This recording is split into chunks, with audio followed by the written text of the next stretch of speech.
Un gran saludo a toda la comunidad naturopática. Soy Cristian Ortega y estoy presentando esta ponencia desde La Paz, Bolivia, a 3.600 metros de altura. Primero que nada, agradecer a los organizadores de este congreso, de este evento, agradecer por este espacio y deseando que sea provechoso y de beneficio para toda la comunidad. El día de hoy voy a presentar un estudio naturopático relacionado a los ácidos grasos de cadena corta y vamos a intentar ver cuáles son sus relaciones en cuanto al desarrollo de los procesos que conocemos y que van a ser denominados acá como cardiometabólicos y que son de alta prevalencia a nivel de todo el planeta, ¿no? Vamos a ver si estos ácidos grasos de cadena corta influencian o no en el desarrollo de estos procesos y si también pueden ser empleados, implementados para terapéuticas eh, para el manejo de estos procesos.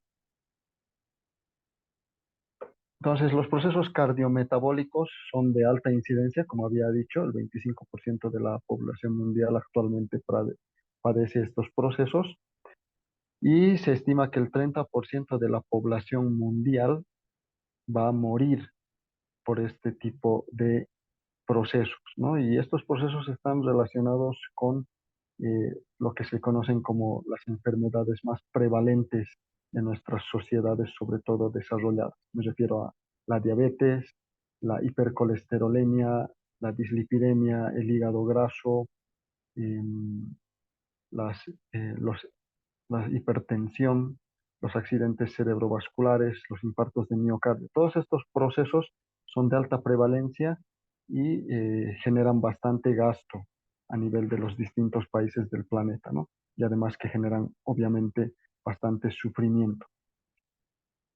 Los ácidos grasos de cadena corta son un grupo de metabolitos generados por ciertas comunidades bacterianas de la microbiota, pero no son los únicos metabolitos que se producen. Hay otros menos conocidos como las antocianinas, que son las vacuolas que le dan color a distintos tipos de alimentos. Son los alimentos que tienen unos colores bastante fuertes, ¿no? Como los frutos de los bosques, las bayas, ¿no? Las moras, los arándanos, las cerezas.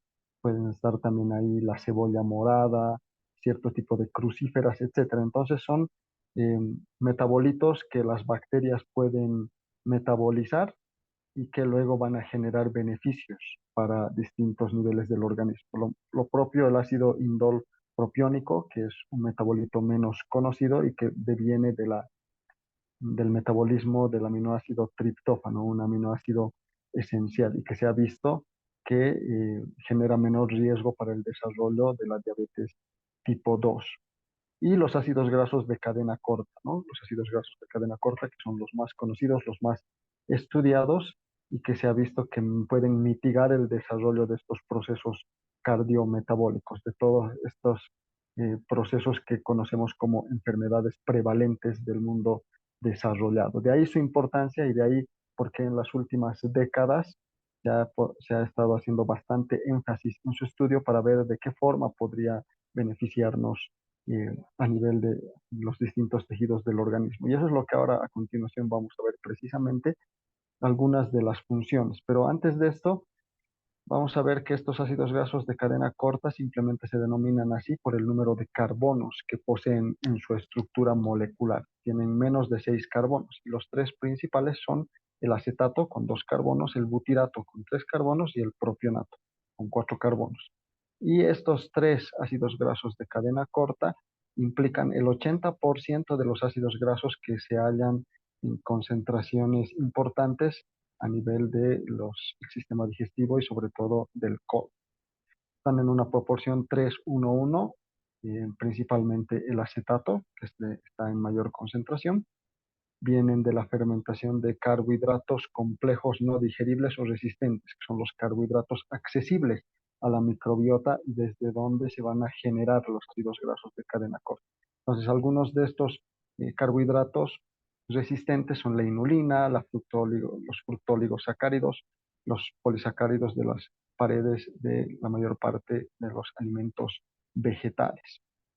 La fermentación de estos carbohidratos, de este tipo de carbohidratos, se da sobre todo a nivel del seco y del colon ascendente. ¿Por qué? Porque a este nivel hay un pH ácido, un pH bajo, y ahí pueden habitar los microorganismos anaerobios que luego pueden eh, facilitar la generación de los ácidos grasos de cadena corta. Evidentemente, los ácidos grasos de cadena corta también se pueden encontrar en cierto tipo de alimentos, sobre todo en los fermentados, como los vinagres, el vinagre de manzana, las masas madre, los lácteos como el queso y el yogur, la mantequilla y el ghee. En estos alimentos ya aparecerían los ácidos grasos de cadena corta, pero los ácidos grasos que más nos interesan son los que son producidos por la comunidad de bacterias anaeróbicas, ¿sí? Entonces, conforme nos vamos alejando del seco y pasamos por el colon transverso, el colon descendente, el sigmoides y el recto, van a ir disminuyendo las concentraciones de estos ácidos grasos y también las comunidades bacterianas que son capaces de fermentar los carbohidratos accesibles a la microbiota. En este estudio de la revista Gut Microbes, publicado el 2021, podemos observar varios de los beneficios que tendrían los ácidos grasos de cadena corta dentro del equilibrio cardiometabólico. Y por supuesto, más adelante también vamos a ver cómo podrían tener beneficios en la prevención del desarrollo de cierto tipo de cánceres, específicamente el cáncer de colon. Pero aquí ustedes pueden ver en este diagrama perteneciente al artículo, ¿no? En el cual se ve el rol de los ácidos grasos de cadena corta en la interacción de la microbiota y la alimentación para los procesos cardiometabólicos. Aquí podemos ver que los ácidos grasos tienen efectos tanto directos como indirectos. Entonces, los más evidentes son a nivel de la barrera del intestino, entendiendo que esta barrera intestinal solo está compuesta por una capa de células, ¿no? Es una membrana bastante delicada. Pero los ácidos grasos de cadena corta lo que hacen es dar energía para los enterocitos y los colonocitos. Aumentan la producción de cierto tipo de proteínas como la mucina para fortalecer la barrera, ¿no? La integridad de esta barrera, la protección de esta barrera. También tienen que ver con la generación de uniones estrechas eh, que ciertos grupos ya han determinado que son muy importantes para evitar lo que ahora se conoce como la permeabilidad intestinal. Cuando hay una permeabilidad intestinal, habrá una mayor inflamación a nivel del sistema digestivo y también podrá cundir esta inflamación a nivel de los distintos tejidos, como vamos a ir viendo. Entonces, los ácidos grasos de cadena corta pueden facilitar la producción de la sonulina tipo 1, la tipo 2, la claudina tipo 1 y tipo 2, incluso la modulina. Estas junturas, estas uniones estrechas, lo que impiden es que atraviesen al torrente sanguíneo, al plasma sanguíneo desde el intestino, elementos que puedan ser tóxicos o que puedan generar problemas, ¿no? A nivel de los distintos tejidos del organismo. Disminuyen, por ejemplo, la permeabilidad a los lipopolisacáridos, que sabemos que vienen en las paredes de ciertas bacterias gram negativas. También estos ácidos grasos generan un péptido antimicrobial que ya tiene que ver con la defensa a partir del sistema inmunológico, o sea que también influencian en la respuesta del sistema inmunológico, que ya sabemos que se encuentra en un 70-80% ubicado y localizado a nivel del tracto digestivo, sobre todo en el colon, ¿no? Es interesante ver que hay receptores específicos para estos ácidos grasos de cadena corta, no solamente a nivel del intestino, que sería la parte más evidente, pero también en órganos mucho más alejados, por ejemplo, en las arterias aferentes del glomérulo renal, por lo cual pueden controlar y equilibrar la presión arterial. Entonces, los ácidos grasos de cadena corta podrían influenciar la subida de la presión o la baja de la presión. También incrementan la producción de células T, tienen un rol antiinflamatorio relacionado con las interleucinas, ¿sí? Disminuye los productos proinflamatorios como las citoquinas Y podemos ver aquí también que estos receptores para ácidos grasos de cadena corta se encuentran en los adipocitos, ¿no? Que son los constituyentes de la grasa. De hecho, se han hecho cierto tipo de investigaciones en los cuales se ha visto que si incubamos adipocitos in vitro con altas concentraciones de propionato, se ve que los adipocitos empiezan a producir mayor cantidad de leptina. La leptina, que es la hormona de la saciedad, ¿sí? Entonces, los ácidos grasos de cadena corta podrían estar relacionados con el consumo y uso energético, con la regulación en cuanto al apetito, aumento de la producción de la leptina. Se ha visto que el acetato, que es el ácido graso de cadena corta que hay en mayor concentración en nuestro organismo, puede atravesar la barrera encefálica, llegar a sus receptores que se encuentran en el hipotálamo. Esto significa que hay receptores para estos ácidos grasos a nivel del cerebro y disminuir la producción del péptido Y, por ejemplo, eh, que está ligado, ¿no?, con los estados de saciedad de la persona. Activaría la hormona propiomelanocortina, que es secretada desde la hipófisis, desde el núcleo arcuato del hipotálamo, y disminuiría el apetito, disminuiría el vaciado gástrico y disminuiría la producción del neuropéptido Y, que está ligado al hambre. Y entonces puede regular, se está viendo que estos ácidos grasos pueden regular eh, los procesos energéticos, la lipogénesis, la gluconeogénesis. Aquí, por ejemplo, podemos ver que también tiene receptores a nivel del hígado y también a nivel del páncreas. A nivel del hígado va a aumentar la sensibilidad a la insulina, ¿sí? Va a aumentar la oxidación de las grasas, evitando así que se formen, ¿no?, cúmulos de grasas que luego se puede desencadenar en un hígado graso. Disminuye las concentraciones de glucosa en la sangre. Esto es importante para los pacientes con diabetes. Disminuye la acumulación de lípidos y, como había dicho, disminuye la gluconeogénesis, que es la formación nueva de azúcar. Incluso a nivel del páncreas se está viendo que puede aumentar la producción de insulina, pero más interesante aún es que puede aumentar la masa neta de las células beta, que están íntimamente relacionadas con la producción de insulina. Esto significaría que si tenemos mayor número de ácidos grasos, mayor concentración de ácidos grasos de cadena corta en un paciente con diabetes, en un paciente con hígado graso que tiene resistencia a la insulina, los ácidos grasos de cadena corta más bien producirían un alza en la producción de insulina, una mayor replicación y aparición de células beta y por ende una mayor liberación de insulina y mejorando la sensibilidad de los tejidos a la insulina, ¿no? Esto que se conoce como resistencia a la insulina.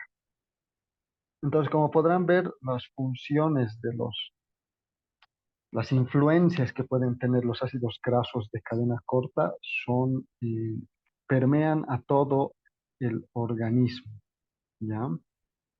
Incluso se ha visto que puede incrementar los receptores de LDL, ¿no? Los Low Density Lipoproteins, que se les atribuye la aterogénesis, la formación de placas de grasa a nivel de las arterias y que luego puede desencadenar en obstrucciones, en isquemias, en accidentes cerebrovasculares y en infartos cardíacos, ¿no es cierto? Entonces, al estimular la aparición de receptores para LDL, sustraería el colesterol negativo, el ApoB sobre todo, y sustraería del plasma sanguíneo estos elementos nocivos y además disminuiría la síntesis de colesterol por parte del hígado. Todos estos elementos que estamos viendo están relacionados con el desarrollo de los procesos que aquí estamos denominando cardiometabólicos para englobar a un grupo de procesos que son de alta incidencia y de alta mortalidad en todo el planeta. Y al final de este artículo, que ha sido publicado hace pocos años, también se sugieren algunas intervenciones nutricionales, tienen que ver con cambios dietéticos, con dietas sobre todo ricas en fibra, porque ya hemos visto que la fibra es el sustrato, el alimento que la microbiota luego va a metabolizar para generar los ácidos grasos de cadena corta. Las dietas ricas en fibra que se abordan acá son la dieta mediterránea y la dieta vegetariana. De hecho, la dieta mediterránea se ha visto que implementada de forma adecuada puede disminuir en un 30% el desarrollo de los procesos cardiometabólicos. Y también se le da un espacio pequeño a las dietas ricas en omega 3, que también se ha visto que pueden mejorar la producción de ácidos grasos de cadena corta, si bien aquí se hace un poco más de énfasis en la proteína animal, en el pescado, sobre todo, ¿no? Eh, es muy posible que el omega 3 que deviene de sustratos vegetales, como de la linaza, como de la chía, como ciertas algas, ¿no? La espirulina, el nori, etcétera, también tienen altas concentraciones de omega 3. Hay una gran familia de vegetales que tienen grandes concentraciones de omega 3 y esto también favorecería la alta concentración de ácidos grasos de cadena corta a nivel intestinal. En un estudio, metaanálisis que se ha hecho aquí el 2013, aquí podemos ver eh, relacionado con la ingesta de fibra y el riesgo de enfermedades cardiovasculares. Se ha visto que en estos 22 estudios mm, observacionales, se ha visto que el aumento de los ácidos grasos de cadena corta está inversamente relacionado con procesos cardiovasculares y coronarios. ¿Qué significa esto? Que cuanto mayor concentración haya de ácidos grasos de cadena corta a nivel intestinal, habrá menor propensión por parte de los pacientes al desarrollo de estos procesos tan prevalentes. De hecho, se da una recomendación bastante interesante en la cual se nos indica que por cada 7 gramos de fibra que se consuma durante el día, ¿sí? Habrá un 9% en disminución del riesgo de desarrollar estos procesos, solo incrementando 7 gramos. Y cada vez que se incrementa 7 gramos, de 7 gramos más, 14 gramos más, 28 gramos más, va disminuyendo, va aumentando el porcentaje de incidencia de la posibilidad de desarrollar estas enfermedades, estos procesos conocidos como cardiometabólicos. En este otro estudio, publicado el 2015, octubre 28 del 2015, o sea, es hace bastante poco tiempo, donde se habla de la grasa, la fibra y el riesgo de cáncer en comunidades afroamericanas y se las compara con las comunidades rurales africanas de Sudáfrica.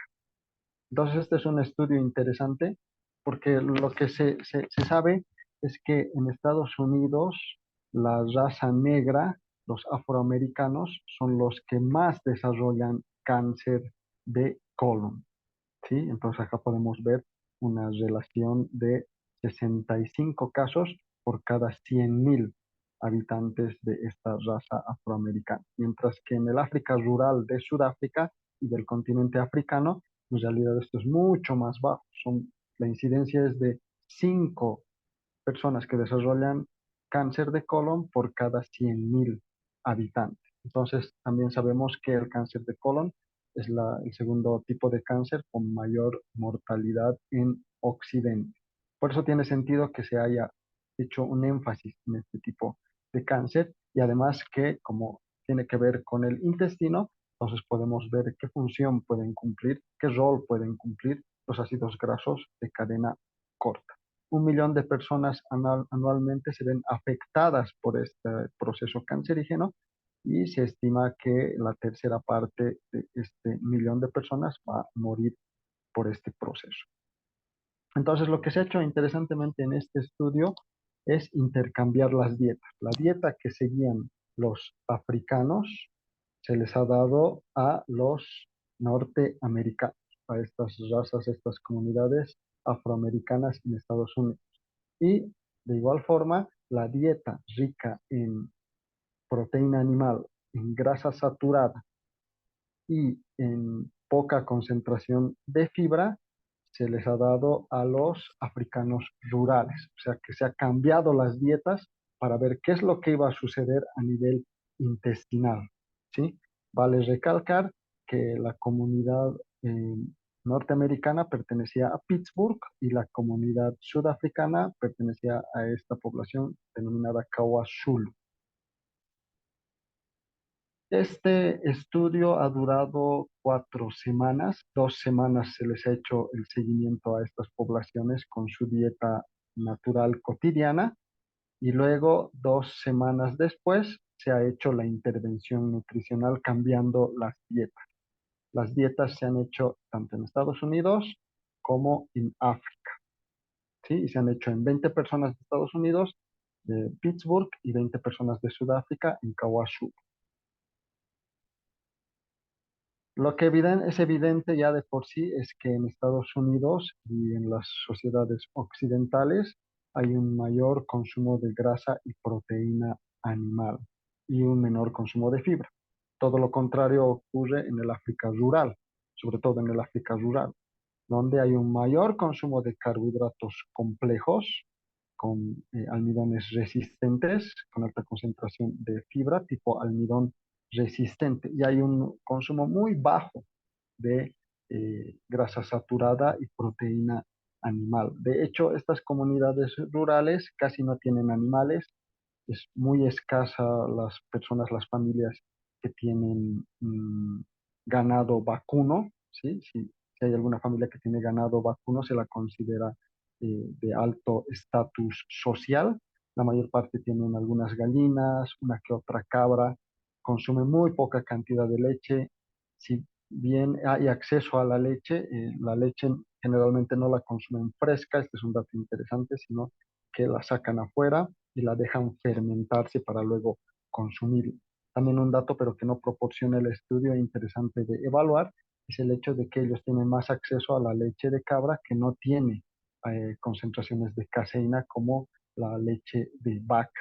Y de igual forma, en los carbohidratos que son de alta concentración, la dieta de los africanos rurales es muy rica en carbohidratos, al menos en esta población, y está basada principalmente en harina de maíz, ya refinada lamentablemente, pero ahí hay otro dato interesante, ¿no? Que es que la harina de maíz no tiene gluten, mientras que la harina de trigo, que se consume en Occidente generalmente, es muy rica en gluten. Pero bueno, tanto la caseína como el gluten no son elementos que hayan sido investigados y que, sin embargo, me gustaría resaltar acá. Entonces, esas poblaciones africanas no tienen carne, consumen muy poco huevo, la carne solo se consume en ceremonias, en días festivos, y el alimento que ellos generalmente consumen es una dieta rica en carbohidratos, en esta harina de maíz, en ciertas legumbres. Tienen algunos territorios pequeños cultivables en las comunidades, donde da la papaya, las espinacas, la sandía, alguna que otra verdura, ¿sí? Tampoco tienen mucho acceso al huevo porque no tienen tampoco muchas gallinas, entonces no hay realmente un consumo excesivo o un consumo importante de proteínas animales, de grasa saturada, pero sí de altas concentraciones de fibra. Y entonces eso es lo que vamos a ver ahora. También para poder investigar y analizar los cambios posiblemente que se van a dar con estos cambios de dieta y cómo estaban también esa estructura, esas características histológicas de los intestinos de estos pacientes, se han hecho colonoscopías antes y después de la intervención, o sea, 2 colonoscopías. Se han hecho los cambios de dieta y se han investigado las concentraciones de ácidos grasos de cadena corta, las concentraciones de ácidos biliares secundarios. También se han visto las características histopatológicas a través de biopsias de los intestinos de los participantes a través de una técnica de tinción denominada KI67, donde se puede observar los índices de proliferación epitelial mucosal, ¿sí? Que son índices para evaluar el riesgo de cáncer. Y también se han utilizado marcadores histológicos e inmunohistoquímicos como la proliferación de linfocitos intraepiteliales CD3 y la aparición de macrófagos de la lámina propia CD68. También marcadores histopatológicos para evaluar el índice de cancerogénesis que puede existir o el riesgo de desarrollar cáncer de colon. Y ya en la colonoscopia tenemos algunas sorpresas, aunque también vale la pena recalcar que de los 20 participantes norteamericanos, 9 tenían sobrepeso con un índice de masa corporal superior a 30 y también en África hay un alto nivel de obesidad, ¿no es cierto?, con 7 participantes. Y esto, aunque no se dice en el artículo, desde aquí se piensa que podría ser por el excesivo consumo de este putu, ¿no? Que es la harina refinada de maíz que se utiliza en la mayor parte de los alimentos que estas personas consumen. Luego, en las colonoscopías, lo que se ha observado interesantemente es que 9 de 20 pacientes norteamericanos tenían pólipos adenomatosos. 8 de los pacientes tenían pólipos hiperplásicos y había unos cuantos de ellos que tenían los dos tipos de pólipos. Y miren la cantidad de divertículos. O sea, 14 de 20 pacientes tenían diverticulosis en el grupo norteamericano, mientras que en el grupo sudafricano solamente 2 tuvieron pólipos y divertículos nadie. Lo que sí es llamativo es los niveles de inflamación que tienen estas sociedades sudafricanas.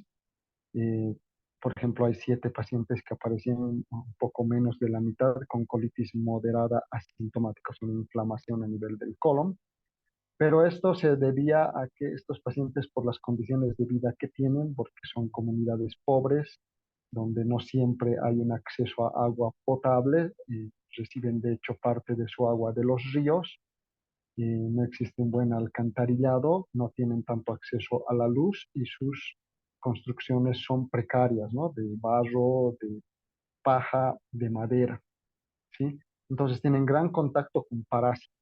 Por eso es que en 2 de los 20 participantes se encontró los esquistosomas.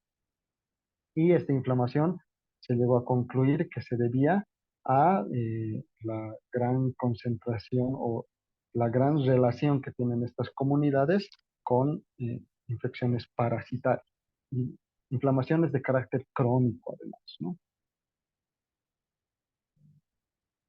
Ya viendo un poco cómo habían sido las concentraciones de los macronutrientes y la forma de nutrición de ambos grupos, llama la atención que los norteamericanos apenas consumen 14 gramos al día, ¿sí? Que es sumamente bajo, mientras que los sudafricanos consumen al día 66 gramos de fibra.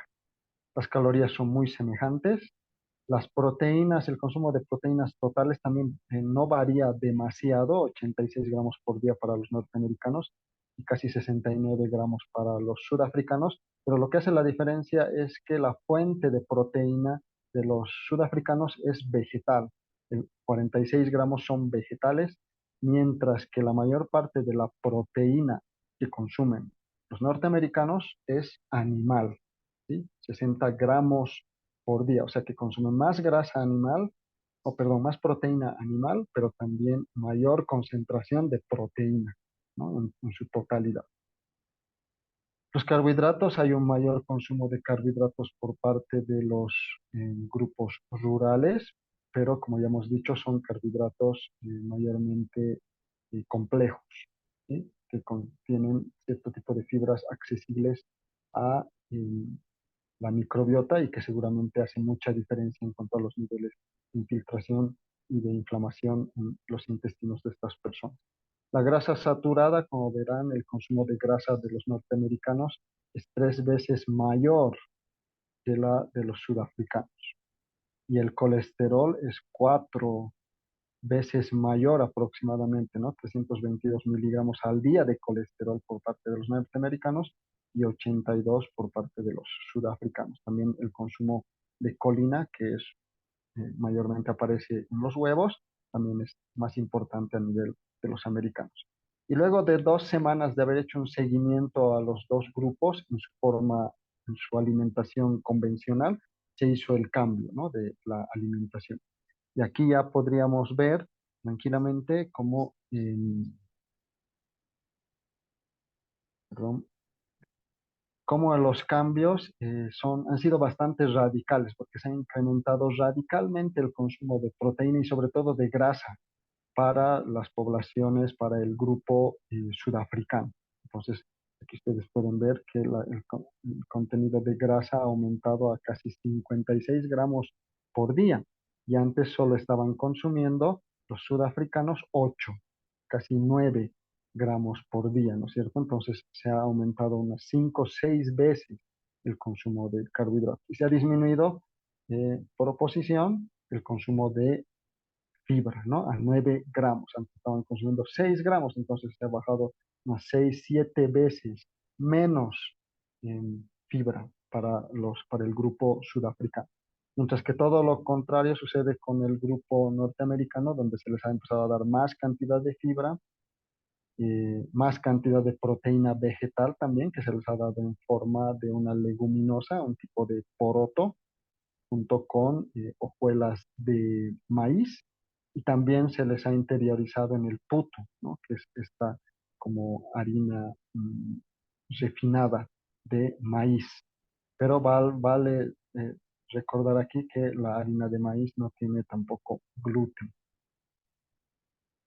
Entonces también las grasas trans obviamente se han incrementado. El grupo norteamericano está consumiendo 0,6 en este periodo del estudio y el grupo rural de Sudáfrica está consumiendo 5 gramos, que es 10 veces más aproximadamente, más que el grupo norteamericano, ¿no? Y los índices de colesterol igual son altamente llamativos, ¿no? Porque el grupo rural ya está consumiendo 1.100 gramos, o perdón, 1.100, o sea, un gramo y un poco más de colesterol diariamente y antes solo estaban consumiendo 82. Entonces ha subido en 10 11 veces más su consumo de colesterol. Entonces lo que ha hecho este cambio de dieta es aumentar el consumo de proteína, aumentar el consumo de grasa saturada, de colesterol, de grasa trans y disminuir el consumo de fibra en el grupo rural. Y en el grupo norteamericano todo lo contrario. Y se han hecho estos cambios radicales seguramente para poder ver si puede existir una diferencia marcada en los análisis que se van a realizar debido a que solo la intervención ha durado 2 semanas, ¿sí? Y sabemos muchas veces que los cambios nutricionales pueden tomar su tiempo. Sin embargo, bueno, antes de entrar a los resultados, aquí están las concentraciones de macronutrientes. Entonces, los afroamericanos, los norteamericanos estaban consumiendo 35% de grasa normalmente, mientras que los americanos, perdón, los sudafricanos estaban consumiendo apenas 16% de grasa. Pero después, con la intervención, ya estaban consumiendo 52% de grasa, o sea, un poco más de la mitad de su alimentación diaria de los sudafricanos se transformó en grasa y se les bajó radicalmente a los afroamericanos, ¿no? También es importante, ahí está el consumo de fibra, 14 gramos para los norteamericanos, 66 para los sudafricanos, y luego esto va a variar, ¿no? Va a aumentar para los afroamericanos importantemente y 6 veces menos cantidad de fibra consumirán los afroamericanos. Y luego los resultados son bastante interesantes porque ustedes, como podrán ver aquí, los niveles de ácidos grasos de cadena corta en los afroamericanos van a ir incrementándose, se va a doblar de 17 a 20, a 30, de 5 para el propionato a casi 10. Y el butirato, que es el más estudiado como antiinflamatorio y anticancerígeno, el ácido graso más estudiado, también se va a doblar, ¿no? Casi se va a doblar de 4,2 a 7,3. Y va a pasar todo lo contrario en el grupo de Sudáfrica, que va a bajar en un 30% el acetato, en un 50% va a bajar a la mitad el propionato y de igual forma a la mitad el butirato. Y por el contrario, en cuanto a los ácidos biliares, que en varios estudios se ha reportado que son elementos procancerígenos, proinflamatorios, en los afroamericanos va a disminuir en un 30% más o menos y va a aumentar en un 50% casi en los africanos, ¿no? Entonces son En 2 semanas ha habido cambios importantes en cuanto a la concentración de los ácidos grasos de cadena corta y de los ácidos biliares. También en los ácidos biliares, aquí podemos ver los tres tipos de ácidos biliares, el ácido litocólico, el ácido cólico y el ácido deoxicólico, y vamos viendo cómo se van incrementando en la población sudafricana, ¿sí? De 0,01 a 0,6, o sea, se ha aumentado 6 veces, de 4 a 18 para el ácido cólico, entonces se ha aumentado como unas 4 veces, y en el ácido deoxicólico igual que ha aumentado casi unas 3, 4 veces. Entonces, la influencia que pueden generar el alto consumo de grasa saturada en estas poblaciones, aquí ya se está viendo de manera importante. Y también se investigaron los cambios en cuanto a ciertas especies de la microbiota, ¿no? Entonces, por ejemplo, podemos ver que en el intestino es bien importante a nivel de colon que existan bacterias que puedan metabolizar el hidrógeno, porque si el hidrógeno no se puede metabolizar, se va a obstaculizar, se va a parar la producción de ácido butírico, del butirato, ¿ya? Entonces, mientras haya un mejor manejo de las bacterias por parte del hidrógeno, va a haber una mayor concentración de butirato. Entonces, las productoras de butirato, por ejemplo, en el grupo sudafricano, conforme van consumiendo más carne y grasa, va a ir disminuyendo la producción de butirato. Por el contrario, en los afroamericanos va a ir incrementándose la producción de butirato. De igual manera, las especies metanogénicas, que simplemente agarran el hidrógeno y lo incluyen a un metano no tóxico, se van a ver disminuidas en el grupo de África y aumentadas en el grupo norteamericano. También podemos ver cómo la deconjugación, las deconjugadoras, bacterias deconjugadoras de ácidos biliares, se van incrementando en el grupo sudafricano y van disminuyendo en el grupo norteamericano.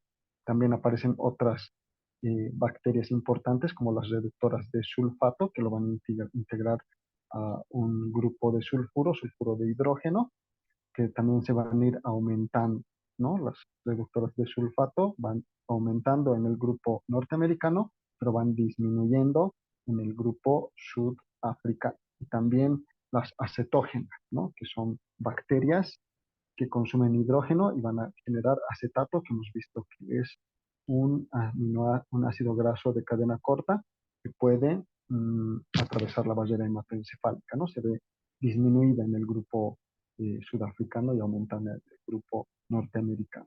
Entonces, se está viendo que los cambios no solamente se dan a nivel de los ácidos biliares, a nivel de los ácidos grasos de cadena corta, sino también en los porcentajes en cuanto a las comunidades de la microbiota intestinal.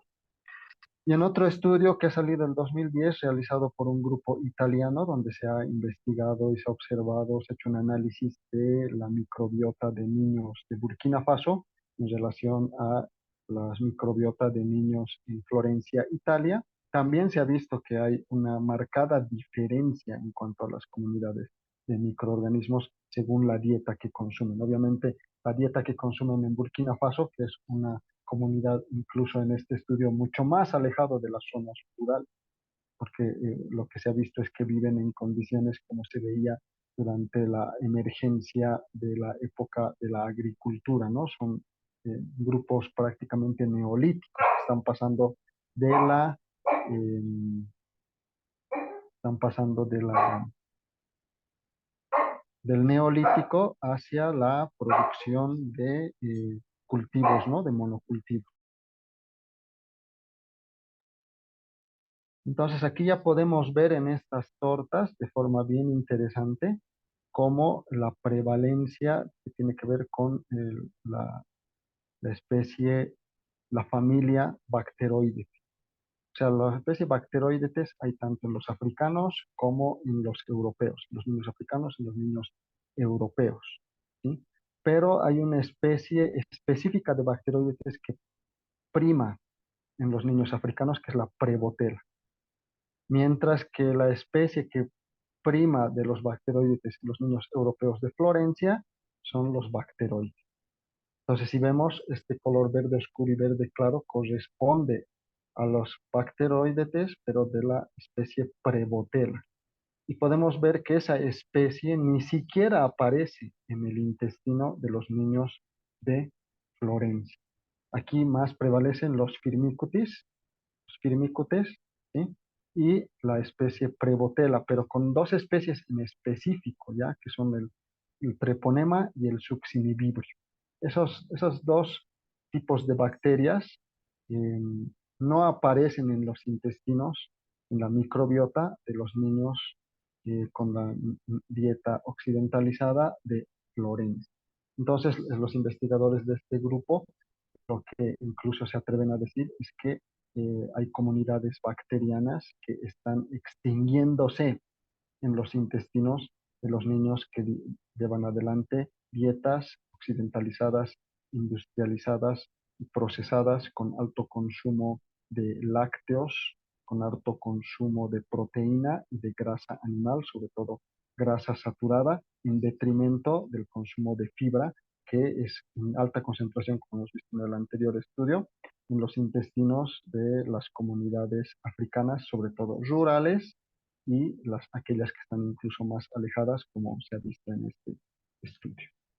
Las conclusiones de esta investigación son básicamente que las dietas ricas en planta, es decir, en fibra, dietas ricas en plantas, son menos inflamatorias, favorecen la especie Prevotella de la familia eh, Bacteroidetes, y que aparecen incluso bacterias como Treponema y Succinibibrio, que ya están ausentes en varias comunidades de países desarrollados, como es el caso de los niños de Florencia en Italia. Las dietas industrializadas, occidentalizadas, por lo contrario, favorecen la inflamación y la aparición de especies de bacteroides y firmículos, ¿no? Las dietas ricas en fibra, por tanto, incrementarían la producción de ácidos grasos de cadena corta con todos los beneficios que hemos visto al principio, y para beneficio de distintos niveles del organismo, ¿no? A nivel cerebral, a nivel del páncreas, de los riñones, de la presión arterial, a nivel de pro, o antiinflamatorios, etcétera, ¿no? Mientras que las dietas ricas en grasa y proteína animal favorecerían la aparición de ácidos biliares. Los tres principales, el liptocólico, el deoxicólico y el cólico, que se ha visto que son procancerígenos y que estarían predisponiendo a muchas poblaciones al desarrollo de cáncer de colon, pero posiblemente incluso a otro tipo de cáncer. Las dietas occidentales favorecen el desarrollo de procesos cardiometabólicos, procesos cardiovasculares y procesos cancerígenos. Y en cambio las dietas tradicionales ricas en vegetales provenientes de verduras, cereales, frutas, estarían inversamente correlacionadas con procesos inflamatorios de bajo grado. O sea que mientras más consumo de estos alimentos haya, habrá mayor porcentaje, concentración de ácidos grasos de cadena corta, menor concentración de ácidos biliares y por ende menor propensión a desarrollar los procesos que más comúnmente llevan hoy en día a las sociedades desarrolladas a la muerte, o sea, los procesos cardiometabólicos que acá hemos mencionado. Recomendaciones: hay que seguir desarrollando estos estudios comparativos entre las dietas ricas en planta y aquellas dietas occidentalizadas ricas en proteína animal y grasa animal. También importante investigar el rol de la fermentación tradicional, porque en estos estudios siempre se ve que las sociedades tradicionales de alguna o de otra forma consumen eh, alimentos fermentados, ya sea a partir de lácteos o a partir de otras técnicas, ¿no? Entonces es como una herencia que nos viene desde los grupos tradicionales más antiguos. Y también de investigar la composición nutricional de estos grupos tradicionales, de estas comunidades tradicionales alejadas de las zonas urbanas, para poder fortalecer nuestras recomendaciones nutricionales y así poder desarrollar pautas preventivas para el desarrollo de los procesos cardiometabólicos. Muchas gracias por su tiempo, gracias por la escucha, deseando que esta intervención y este estudio sea de provecho para nuestra comunidad naturopática. Me despido.